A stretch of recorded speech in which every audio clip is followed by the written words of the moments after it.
मैं अनाथ था और अपने चाचा के गैरेज में काम करता था। कड़ाके की ठंड में मेरे पास पहनने को बढ़िया स्वेटर नहीं था।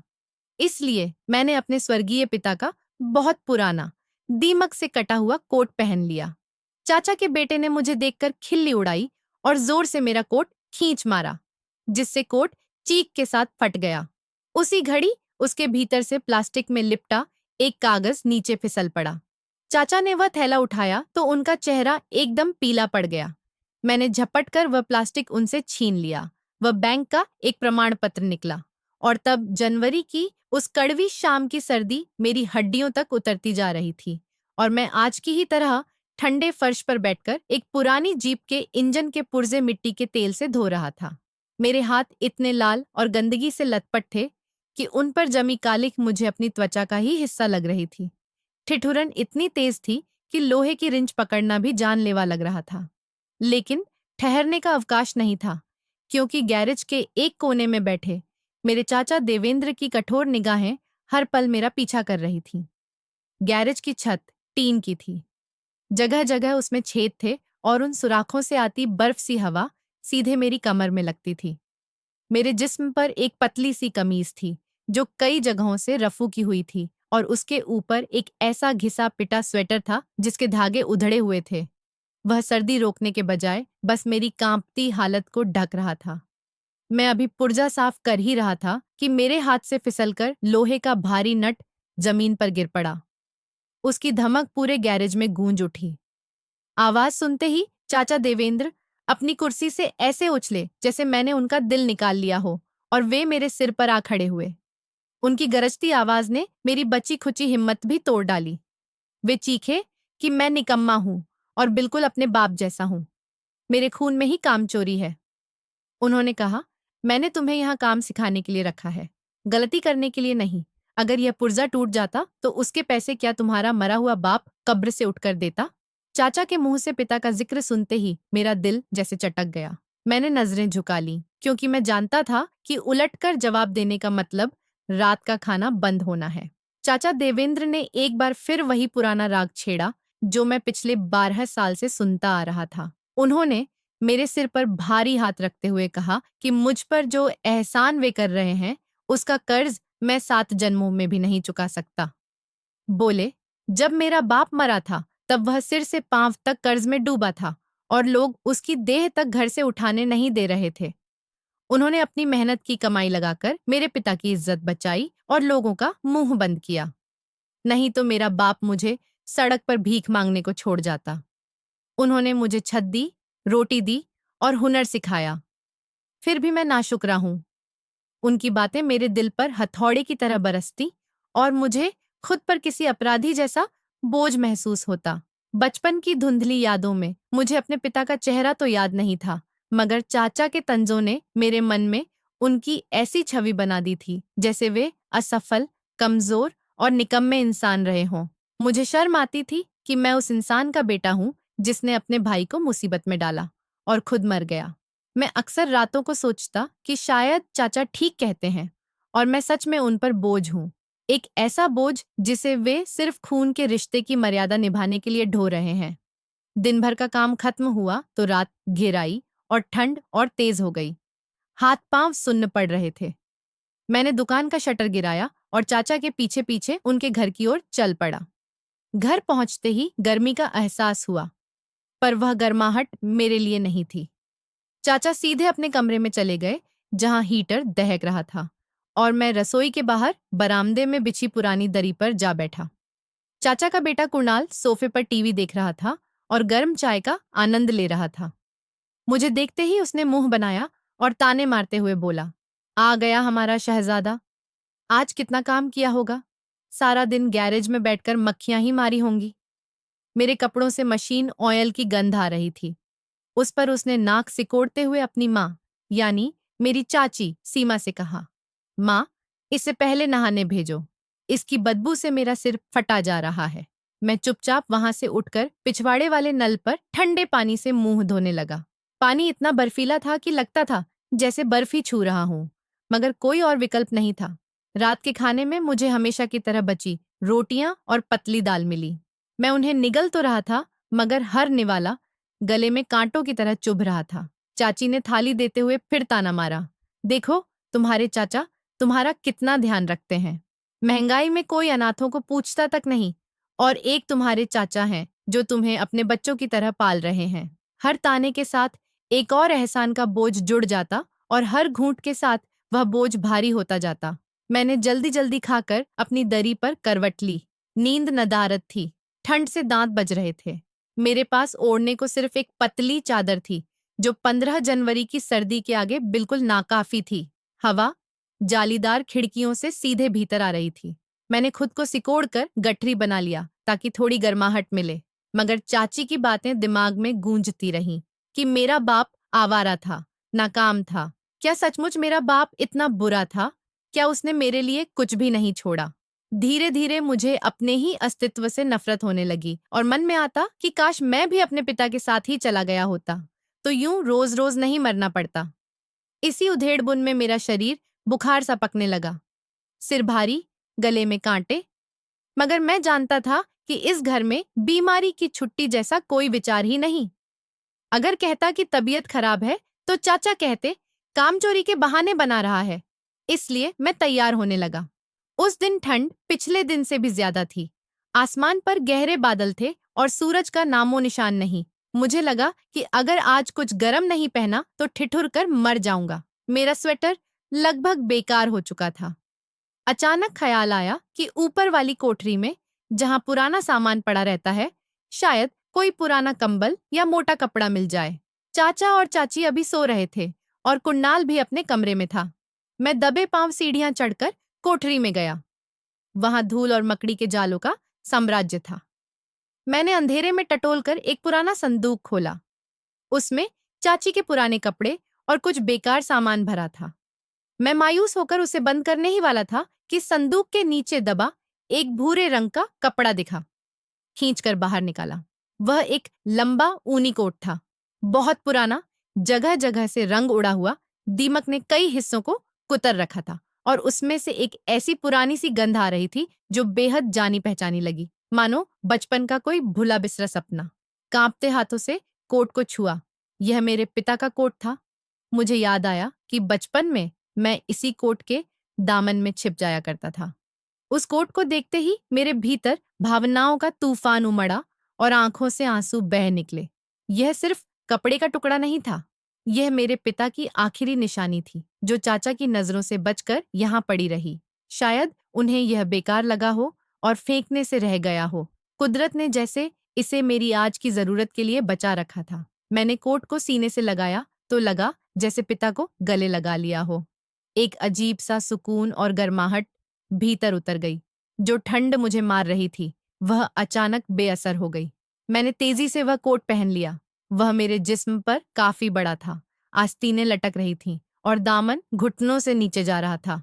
मगर मुझे न नाप की परवाह थी, न पहनावे की। मुझे तो बस उस गर्माहट की जरूरत थी जो मुझे जिंदा रख सके, और उस सुरक्षा की जो इस निर्दयी दुनिया के सामने पिता के होने का एहसास दिला सके। बटन बंद किए तो लगा जैसे चारों तरफ कोई मजबूत कवच बन गया हो। कोट जगह जगह फटा था, मगर उसके भीतर जो अपनापन था, वह कुणाल के महंगे ब्रांडेड कपड़ों में कहाँ। कोट पहनकर जब नीचे आया तो दिल धक धक कर रहा था कि कहीं चाचा देख न ले, पर वे अभी कमरे में ही थे। मैं चुपचाप घर से निकलकर गैरेज की ओर चल पड़ा। रास्ते में ठंडी हवा चेहरा नोच रही थी, पर शरीर गर्म था। लोग मुझे अजीब नजरों से देखते। एक दुबले पतले लड़के के जिस्म पर इतना भारी फटा पुराना कोट कोई तमाशा कम नहीं था, मगर भीतर एक अनोखी आत्मविश्वास की लौ जल रही थी, जैसे मेरे पिता मेरा हाथ थामे साथ चल रहे हों। गैरेज पहुंचकर मैंने काम शुरू किया। आज थकान भी कम लग रही थी। उस कोट की जेबें गहरी थीं। मैं बार बार ठंडे हाथ उनमें डालकर गरम करता। दोपहर में चाचा आ गए। मेरी शक्ल सूरत देख उनकी भौहें तन गईं। टेढ़ी मुस्कान के साथ बोले, यह क्या मसखरों जैसा भेष बना रखा है? कहाँ से उठा लाए ये चिथड़ा? मैंने डरते डरते कहा, चाचा जी, बहुत सर्दी थी। मेरा स्वेटर फट गया है, इसलिए ऊपर की कोठरी से यह पुराना कोट निकाल लिया। यह पिताजी का है। चाचा के चेहरे पर एक पल के लिए कोई परछाई सी लहराई। शायद उन्हें अपने भाई की याद आई, या फिर डर कि कहीं मैं कोई दावा न ठोक दूं। मगर अगले ही क्षण उनका वही पुराना कठोर चेहरा लौट आया। वे व्यंग्यात्मक हंसी हंसते बोले, पहन लो, तुम्हारा बाप यही सड़ा गला कबाड़ छोड़कर गया था। यह फटा हुआ कोट उसकी औकात के मुताबिक है, और आदमी भी ऐसा ही था। उनकी बातों का जहर भीतर उतरने लगा, मगर मैं चुप रहा। मैंने कोट को और कसकर लपेट लिया, जैसे उनके जहरीले शब्द उसी कोट में कैद होकर शरीर तक न पहुंच पाए। शाम को कुन्नाल भी घर से निकलकर गैरेज के पास आ टपका। शायद जेब खर्च चाहिए था, या यूं ही आवारागर्दी करता फिरता चला आया। मुझे देखते ही वह जोर से हंसा और अपने साथ खड़े दोस्तों से बोला, अरे देखो देखो, हमारा भिखारी कजिन आज क्या पहन आया है। किसी ऑस्कर वाली फिल्म का डरावना पुतला लगता है। वह पास आकर मेरे कोट के कॉलर को उंगलियों से मसलते हुए बोला, इसमें से तो मुर्दों जैसी बदबू आ रही है। ये किस कबाड़ खाने से उठा लाए? उसके दोस्त भी ठहाके लगाने लगे। मेरी आंखें भीग आईं।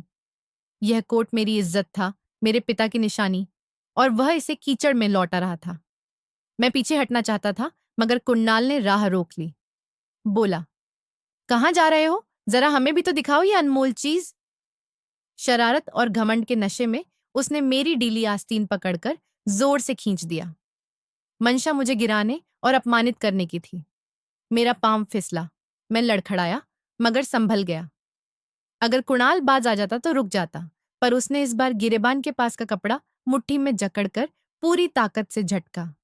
एक कर्र कर्र की आवाज आई, कपड़े के फटने की। मुझे लगा जैसे दिल चीरा जा रहा है। कोट की दाईं जेब और उसके ऊपर का हिस्सा बुरी तरह उधड़ गया और अस्तर बाहर निकल आया। उनकी खिल्ली मेरी कनपटियों में हथौड़े की तरह बज रही थी। मैंने फटी जेब पर हाथ रखा तो अस्त्र के भीतर कोई सख्त चीज महसूस हुई, जो आम कपड़ा नहीं थी। मैंने घबराकर नीचे देखा। फटे अस्त्र के बीच से एक कोना झांक रहा था। उसी पल प्लास्टिक की थैली अस्त्र से फिसलकर गैरेज की काली चिकनाई भरी जमीन पर गिर गई। उसके गिरने की धीमी सी टप शायद किसी और को सुनाई न दी हो, पर मेरे लिए वह धमाके से कम न थी, क्योंकि उसी क्षण मेरी जिंदगी का रुख बदल गया।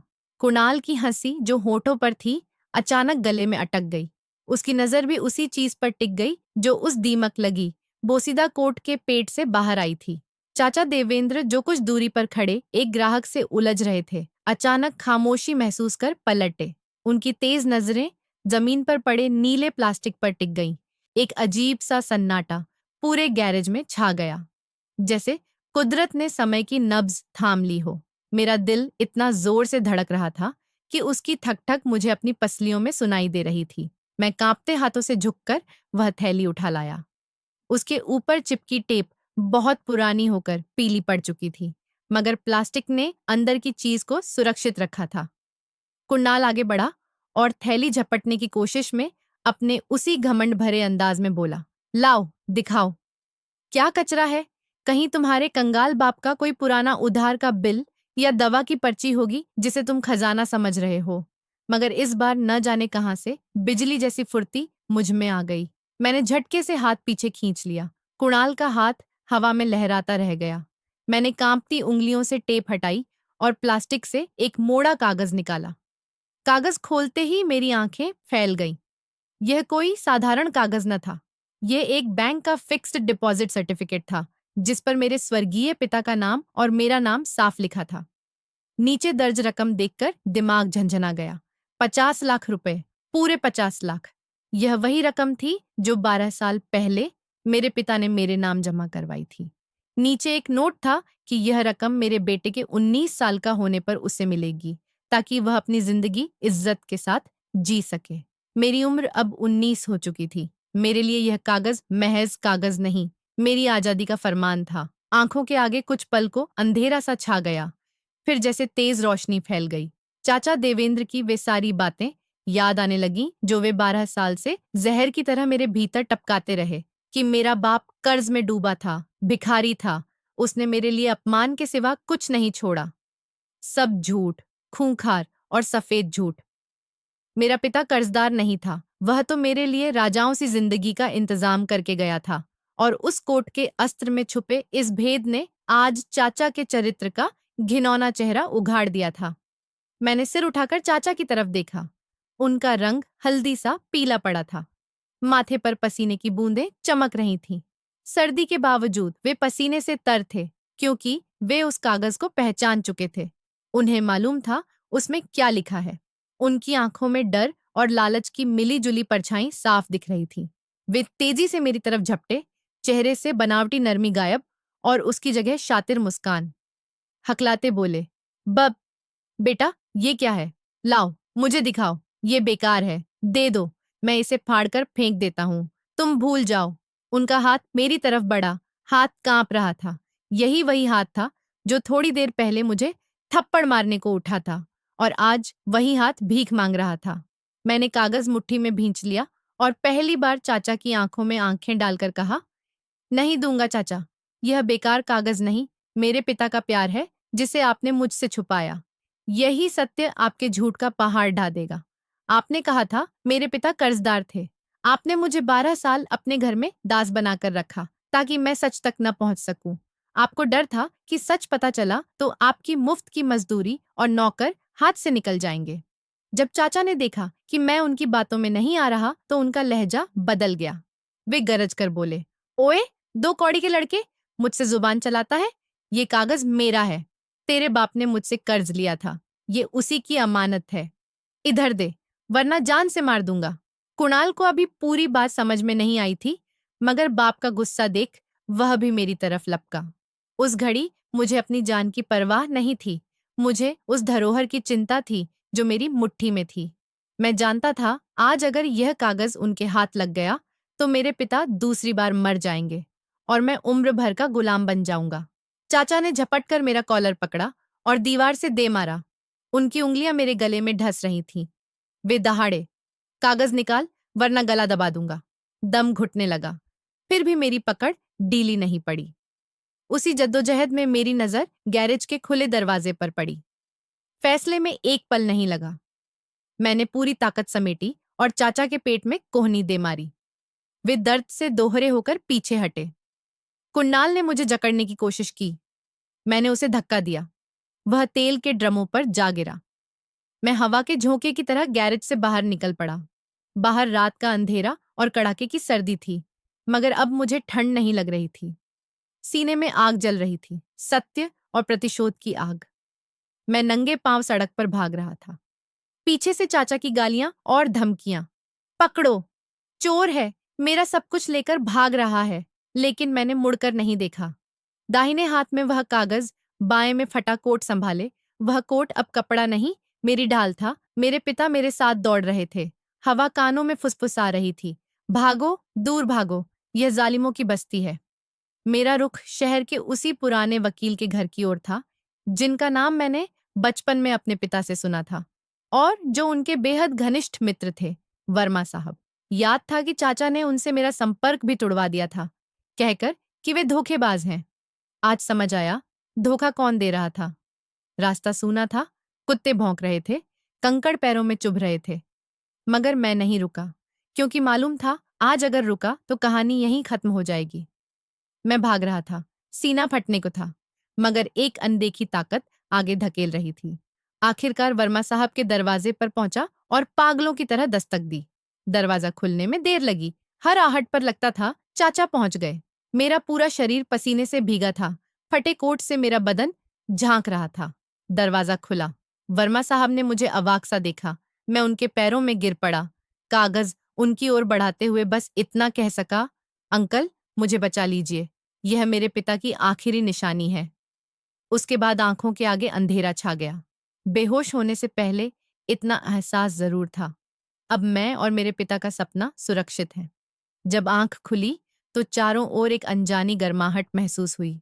यह वह ठंडी, सीली जमीन नहीं थी जिस पर सोने का मैं बरसों से आदी था, बल्कि एक नरम, साफ बिस्तर था जिसकी खुशबू ने मुझे चौंका दिया। मैं हड़बड़ाकर उठ बैठा, डर डर कर इधर उधर देखने लगा। पहले ख्याल आया शायद सपना देख रहा हूं या मर चुका हूं और यह स्वर्ग का कोई आसरा है। तभी कमरे के कोने की आराम कुर्सी पर बैठे एक बुजुर्ग पर नजर पड़ी। उनके बालों में चांदी उतर आई थी, चेहरे पर गहरी संजीदगी और अपनापन झलक रहा था। उनके हाथ में वही प्लास्टिक की थैली और कागज था जिसे देखकर जान में जान आई। मेरी धरोहर सुरक्षित थी। मुझे होश में आते देखकर वे मुस्कुराए, बोले, घबराओ नहीं बेटे, अब तुम अपने ही घर में हो, पूरी तरह महफूज। मैंने कांपती आवाज में पूछा, अंकल, क्या चाचा देवेंद्र यहाँ आए थे? क्या वे मुझे ले जाएंगे? वर्मा साहब उठे, मेरे सिर पर हाथ फेरा, कहा, दुनिया की कोई ताकत तुम्हें अब उस नरक में वापस नहीं भेज सकती जहां तुमने अपनी जिंदगी के सबसे बुरे साल काटे हैं। फिर उन्होंने कागज सामने रखा, बताया, तुम्हारा पिता दूरदर्शी इंसान था। बीमारी के आखिरी दिनों में ही उसे भांप हो गया था कि उसका भाई यानी तुम्हारा चाचा लालची और मक्कार है, जो उसके मरने के बाद तुम्हारी परवाह नहीं करेगा। इसलिए उसने दिन रात की मेहनत से जोड़ी अपनी पूरी पूंजी फिक्स डिपॉजिट में सुरक्षित कर दी और वसीयत ऐसी बनाई कि रकम केवल उसी को मिले जो उसके सबसे करीब हो। यह कहते हुए वर्मा साहब की आंखें भीग गईं। बोले, तुम्हारे पिता ने मुझसे कहा था, मैं यह कागज इस कोट के अस्त्र में इसलिए छुपा रहा हूं क्योंकि मुझे यकीन है मेरे जाने के बाद मेरा भाई तुम्हें नए कपड़े तक नहीं देगा, मेरा पुराना उतरा हुआ कोट भी नहीं देगा, और जब मेरा बेटा ठिठुरेगा तो मजबूरी में मेरा ही कोट पहनेगा और यह बात चाचा तक पहुंचेगी। यह सुनकर मेरा कलेजा भर आया। मैं फूट फूट कर रो पड़ा। मेरे पिता ने मरने के बाद भी मेरी जरूरतों का इंतजाम कर रखा था। उस फटे कोट में सिर्फ रेशा नहीं, पिता की मोहब्बत भरी हुई थी। इसी बीच बाहर दरवाजे पर जोरदार दस्तक हुई, साथ ही पुलिस सायरन। मेरा दिल उछलकर हलक में आ गया। लगा शायद देवेंद्र पुलिस लेकर आया है और अब मुझे चोर बनाकर जेल भिजवाएगा। वर्मा साहब ने मेरी हालत समझ ली। वे खुद बाहर गए। मैं डरते डरते खिड़की की ओर से झांकने लगा। सचमुच बाहर देवेंद्र खड़ा था, दो पुलिस वालों के साथ। देवेंद्र चिल्ला चिल्ला कर कह रहा था, इंस्पेक्टर साहब, यही घर है जहां मेरा भतीजा छिपा है। इस वकील ने उसे अगवा किया है और यह लड़का मेरे घर से 50 लाख रुपए के जेवरात और नकद चुराकर भागा है। पुलिस वालों ने वर्मा साहब से बदतमीजी का रुख अपनाना चाहा, मगर वे शहर के नामचीन कानूनविद थे। अपनी मजबूत आवाज में उन्होंने पुलिस को रोका। कहा, खबरदार जो मेरे मुवक्किल के घर में बिना वारंट घुस से। फिर उन्होंने पुलिस को वही कागज दिखाए। कहा, यह लड़का चोर नहीं, इस जायदाद का असली वारिस है और यह देवेंद्र, जो खुद को इसका संरक्षक बताता है, असल में कब्जाधारी और जालसाज है, जिसने एक यतीम की संपत्ति हड़पने की कोशिश की है। वर्मा साहब ने देवेंद्र की आंखों में आंखें डालकर कहा, देवेंद्र जी, अगर आप अभी यहाँ से नहीं गए तो मैं आप पर अनाथ की संपत्ति में गबन, धोखाधड़ी और जान से मारने की धमकी देने का मुकदमा दर्ज कराऊंगा और यकीन मानिए आपकी बाकी उम्र सलाखों के पीछे बीतेगी। देवेंद्र, जो पुलिस के सहारे शहर में रौब जमाते थे, वर्मा साहब की ठोस कानूनी दलीलों और चेतावनी के आगे सहम गए। उन्हें अंदाजा हो गया कि अब बाजी हाथ से निकल चुकी है। वे दांत पीसते हुए और मुझे जहर भरी नजरों से घूरते वहां से खिसक गए, पर उनकी आंखों में जो बदले की आग थी उसने मुझे भीतर तक ठंडा कर दिया। वर्मा साहब ने दरवाजा बंद किया। कहा, बेटा, हमें तुरंत कानूनी कार्रवाई पूरी करनी होगी क्योंकि ऐसे लोग इतनी आसानी से बाज नहीं आते। अगले ही दिन हम बैंक पहुंचे। बैंक का स्टाफ वर्मा साहब को जानता था, इसलिए ज्यादा देर नहीं लगी। फिर भी मेरी धड़कनें काबू में नहीं थी। हर पल डर लगता था कि कहीं कोई रुकावट ना आ जाए, कहीं बैंक वाले यह न कह दें कि कागज नकली है या इसकी अवधि खत्म हो चुकी है। मैनेजर ने सर्टिफिकेट देखा, कंप्यूटर पर रिकॉर्ड खंगाला। वे कुछ मिनट मुझे सदियों जितने लंबे लगे। आखिरकार मैनेजर ने सिर उठाया, मेरी तरफ देखा और मुस्कुराकर बोला, मुबारक हो नौजवान, सर्टिफिकेट पूरी तरह असली है और ब्याज मिलाकर रकम अब 70 लाख से भी ज्यादा बनती है। मेरे कानों को यकीन नहीं हो रहा था। जो मैं कल तक 100 के लिए चाचा की झिड़कियां सुनता था, आज लाखों का हकदार बन चुका था। वर्मा साहब ने तुरंत कानूनी औपचारिकताएं पूरी करवाईं, मेरे हस्ताक्षर कराए और क्योंकि मैं अब 19 साल का हो चुका था, पूरी रकम सीधे मेरे नाम से खुले खाते में जमा हो गई। जब चेकबुक और एटीएम कार्ड मेरे हाथ आए, उंगलियां कांप रही थीं। ये महज कागज और प्लास्टिक के टुकड़े नहीं थे, मेरी लौटी हुई इज्जत, आत्मसम्मान और स्वाभिमान का ऐलान थे। बैंक से बाहर निकलते वक्त लगा जैसे मेरा कद कई फुट और ऊंचा हो गया हो। मैंने वर्मा साहब का शुक्रिया अदा करना चाहा तो उन्होंने मुझे गले लगा लिया। बोले, मेरा असली मेहनताना वह सुकून है जो आज तुम्हारे पिता की आत्मा को मिला होगा। लेकिन कहानी अभी खत्म कहाँ। क्योंकि जब हम बैंक थाजाला आजाला आर वो कामदा गिनने डाइन बन के डिकंशन दाइन जो हंडन चे डिकंदा इतना ममन अंडिसन गनेरी बट्टम भैया एनी दन्नई के हमें इमदाची के हटती याला हंडी राज नंबर तमें मान देना हो और हाँ Gabati satie I ski ya dai chira pisho dia dai I tanchvira indas nersakie do satie di padi shab sakia di की इंगा नहीं लाई सकची बड़ी द नहीं रे दी तनी कर सकती ढाल से निकले मैंने देखा कुणाल सड़क पर खड़ा हमें घूर रहा था उसकी हालत बदतर थी शायद देवेंद्र ने अपना गुस्सा उसी पर उतारा था जो लड़का कल तक मेरे फटे कपड़ों का मजाक उड़ाता था आज मेरी तरफ देखने की भी हिम्मत नहीं कर पा रहा था मैंने वर्मा साहब से कहा अंकल मुझे कुछ लेना है हम एक अच्छी दुकान पर गए मैंने अपने लिए नए कपड़े खरीदे मगर वह फटा दीमक लगा कोट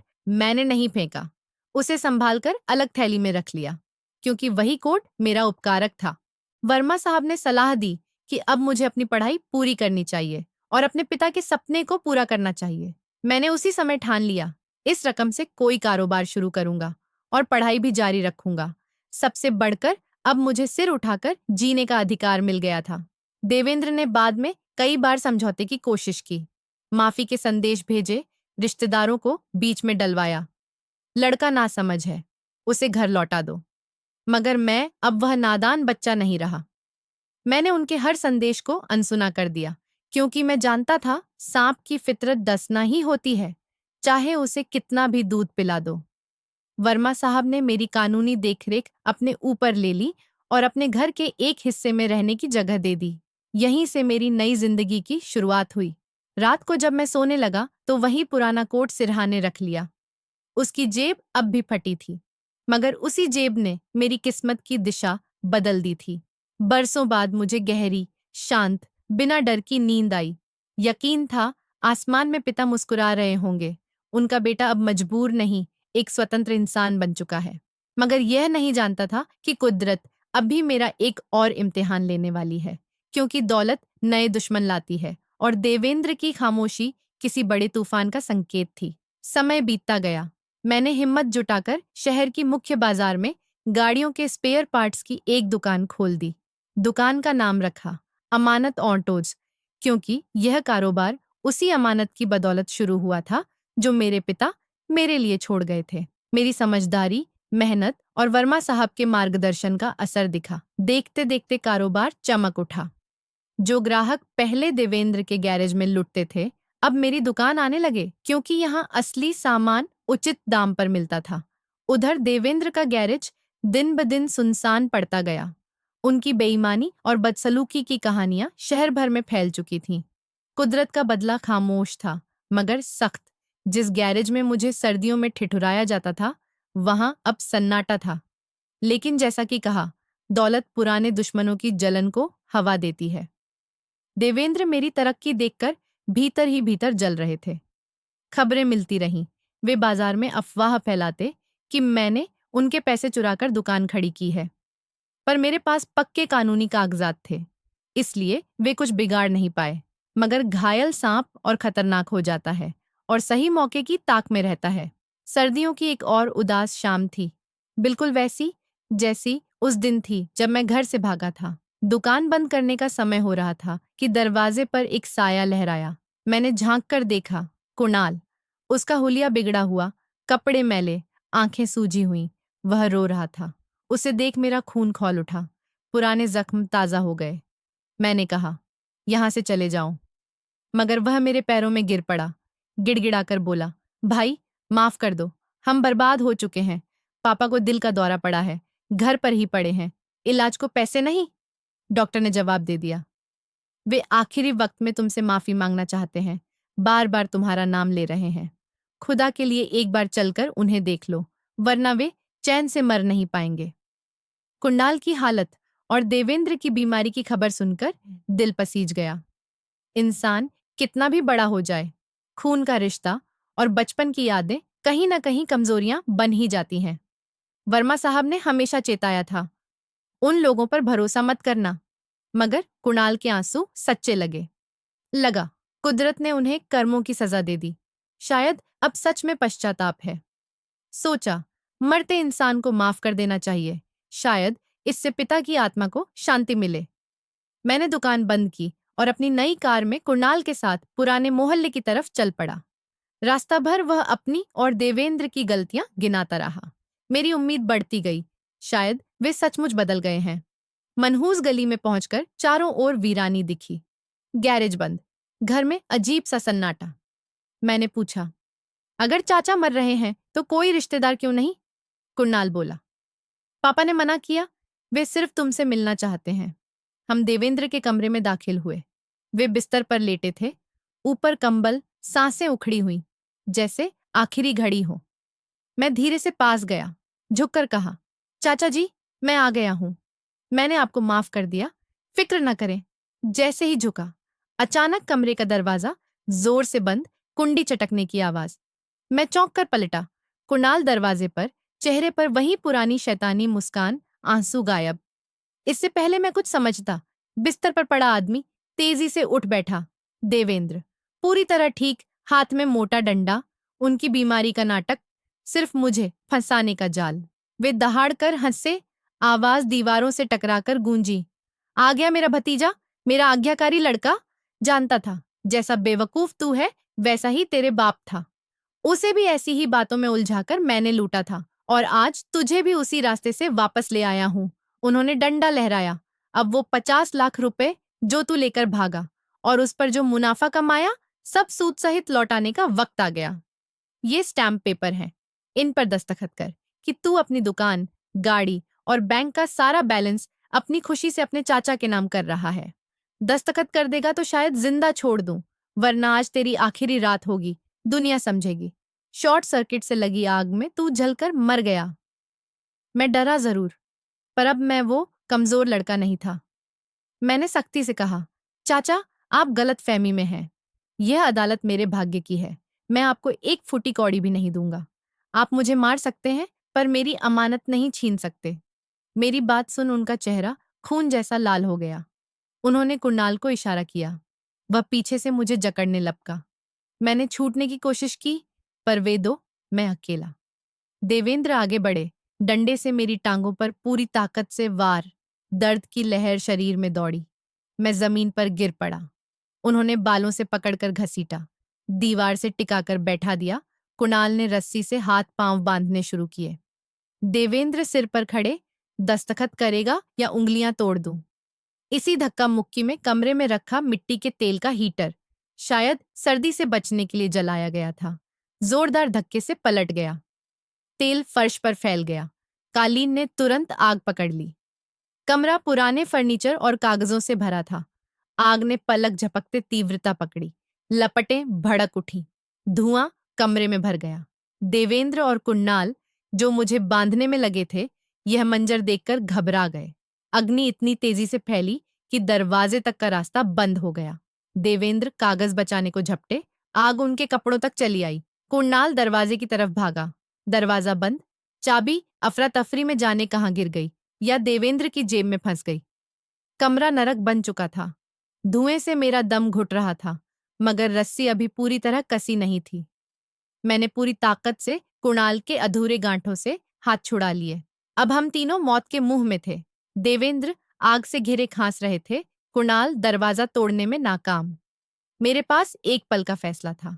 मैं अकेला निकल जाऊं या उन लोगों की भी मदद करूं जिन्होंने मेरी हत्या की योजना बनाई। मेरे भीतर का इंसान और पिता की दी हुई परवरिश मुझे अकेले भागने नहीं दे रही थी। मैंने शर्ट से नाक ढकी, लकड़ी की पुरानी कमजोर खिड़की की ओर दौड़ा। वह भारी कुर्सी उठाई जिस पर देवेंद्र बैठते थे। पूरी ताकत से खिड़की के शीशों और फ्रेम पर दे मारी। कांच किरचों में बिखर गया। ताजा हवा का झोंका भीतर आया। मैंने कुणाल को पुकारा, इधर आओ। खिड़की खुल गई। कुणाल फौरन खिड़की से बाहर कूद गया, पर देवेंद्र अब भी लपटों में फंसे। उनका कुर्ता जल उठा। वे फर्श पर लौट रहे थे, चीख रहे थे, बेटा, बचा ले, मुझे मत छोड़। एक पल को मनाया, यही वो इंसान है जिसने मेरी जिंदगी नरक बनाई। आज अगर यह जल जाए तो दुनिया से एक बुरा आदमी कम हो जाएगा। उसी क्षण मुझे अपना वह फटा कोट याद आया जिसने मुझे बचाया था। वह नफरत नहीं, मोहब्बत और सुरक्षा की निशानी था। मैंने जान की बाजी लगाकर कमरे के कोने से एक भारी कंबल उठाया, आग के बीच कूद पड़ा, देवेंद्र पर कंबल डाल दिया, घसीटते हुए खिड़की तक लाया। लपटें मेरे हाथों और चेहरे को झुलसा रही थीं, पर दर्द का होश नहीं था। किसी तरह आधे होश में पड़े देवेंद्र को खिड़की से बाहर धकेला और खुद भी छलांग लगा दी। हम घर के पिछले हिस्से की गीली मिट्टी में जाकर गिरे। अंदर धमाके हो रहे थे। आग छत तक पहुंच चुकी थी। लोग जमा होने लगे। फायर ब्रिगेड की गाड़ियां सायरन बजाती दौड़ी चली आ रही थीं। मैंने हांफते हुए देवेंद्र को देखा। वे मिट्टी और राख में लिपटे थे। जान बच गई थी, मगर उनका घर, उनका गैरेज और उनका सारा घमंड उनकी आंखों के सामने राख हो रहा था। यही वह गैरेज था जहां मैं सर्दी में कांपता था। आज वही गैरेज आग में धधक रहा था। कुदरत का हिसाब पूरा हो रहा था। पुलिस और एम्बुलेंस पहुंची। देवेंद्र और कुणाल को अस्पताल ले जाया गया। मुझे भी हल्की चोटें आई थीं। फिर भी मैं वहीं खड़ा जले घर को देखता रहा। आग बुझी तो सिर्फ राख बची। वर्मा साहब खबर पाकर पहुंचे। उन्होंने मुझे गले लगाया, कहा, आज तुमने साबित कर दिया कि तुम किसके बेटे हो। जांच शुरू हुई। कुणाल टूट गया, सब उगल दिया कि उन्होंने मुझे अगवा किया था, जबरन हस्ताक्षर कराने वाले थे। आग उसी अफरा तफरी में लगी। देवेंद्र और कुणाल जिंदा थे, मगर पूरी तरह टूट चुके। उनके खिलाफ ठगी और धोखाधड़ी के मुकदमे दर्ज हुए। अस्पताल के बिस्तर पर वे पड़े थे। अब उनके पास न घर, न कारोबार, न इज्जत। सब उसी आग में जल गया जो उन्होंने मेरे लिए लगाई थी। जब मैं उनसे मिलने गया, वे मुझसे नजरें नहीं मिला पाए। आंखों में कोई पानी नहीं बचा था। मेरे पास कुछ पैसे और फल थे, मैंने रख दिए। धीरे से कहा, चाचा, उस कोट की फटी जेब में सिर्फ दौलत नहीं थी, वो था जो मुझे मेरे पिता से मिला था। मैंने आपको माफ किया, क्योंकि मैं जिंदगी नफरत के बोझ के साथ नहीं बिताना चाहता। जब मैं बाहर निकला, सूरज उग रहा था। ठंड अब भी थी, मगर मुझे ठिठुरन महसूस नहीं हो रही थी, क्योंकि भीतर एक अनोखा सुकून था जो दुनिया की किसी भी आग से ज्यादा गर्म और किसी भी किले से ज्यादा सुरक्षित है। मैं अपनी कार में बैठा, अपनी दुकान की ओर चल पड़ा, जहां एक नई सुबह और नई कामयाबियां मेरा इंतजार कर रही थीं। यह यकीन दिल में गूंज रहा था, जालिम की रस्सी हमेशा कमजोर होती है। जब खींचती है तो उसे संभलने का मौका नहीं मिलता, और सताए गए कि करुण पुकार का फल जरूर मिलता है। फटा हुआ कोट अब मेरे घर की दीवार पर एक खूबसूरत फ्रेम में टंगा है, जो मुझे रोज याद दिलाता है कि इंसान की असली विरासत उसका चरित्र है। मेरा बैंक बैलेंस भी अब सुरक्षित है। तो दोस्तों, यह थी आज की कहानी। इस कहानी पर आपकी क्या राय है? कमेंट में जरूर लिखिए। अगर आपको कहानी पसंद आई हो तो वीडियो को लाइक करें, चैनल को सब्सक्राइब करें और बेल आइकन दबाकर ऑल पर सेट कर लें, ताकि नए वीडियो की सूचना आपको तुरंत मिल सके। धन्यवाद।